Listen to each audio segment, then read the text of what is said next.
Good morning, everyone. Today I'm going to talk about The Grades of Wrath, a book written by John Steinbeck, a novel that deeply impressed me, but for how real, emotional, and powerful I think it is. Well, first of all, the story follows the Joad family, which are a group of poor farmers from Oklahoma who lose their land during the Great Depression in the United States. After the Dust Bowl destroys their crops, they decide to travel to the western part of the country. Specifically, they want to, well, the goal is to get to California, hoping to find a work and a better future for the family. But the thing is that when they arrive, to California, they realize that the promised land is not what they imagined. They face a lot of problematics such as hunger, injustice, and discrimination. But the thing is that this family never lose the human part of it. They never lose their humanity. I think Steinbeck uses their journey to show how people can keep hope alive even in the hardest times of the world. What I liked the most about this book were its characters, but also the ideas this book portrays.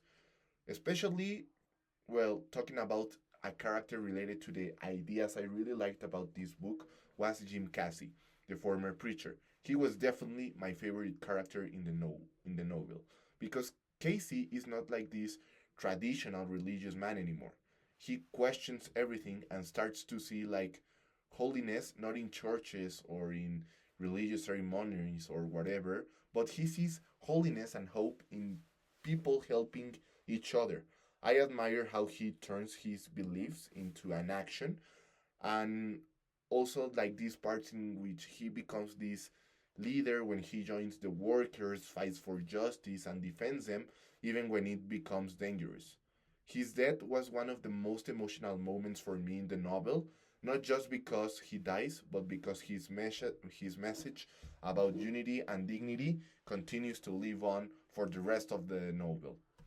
Also, when I read the book, I also pay attention to the structure of the chapters, and I really liked how Steinbeck alternates between the Joe story and the broader social context, like this combination between, yes, following the narrative of the Joe family, but also there are some chapters in which he emphasizes the things that are happening in the environment. I think it gives the novel a rhythm that feels both intimate but also universal at the same time. Now, talking about the chapters, I want to talk about two of the chapters I really liked and two of the other chapters that really didn't struck on me. First of all, the one of my favorite chapters was the Hooverville chapter, where the Jodes and other migrant families live together like in these poor camps.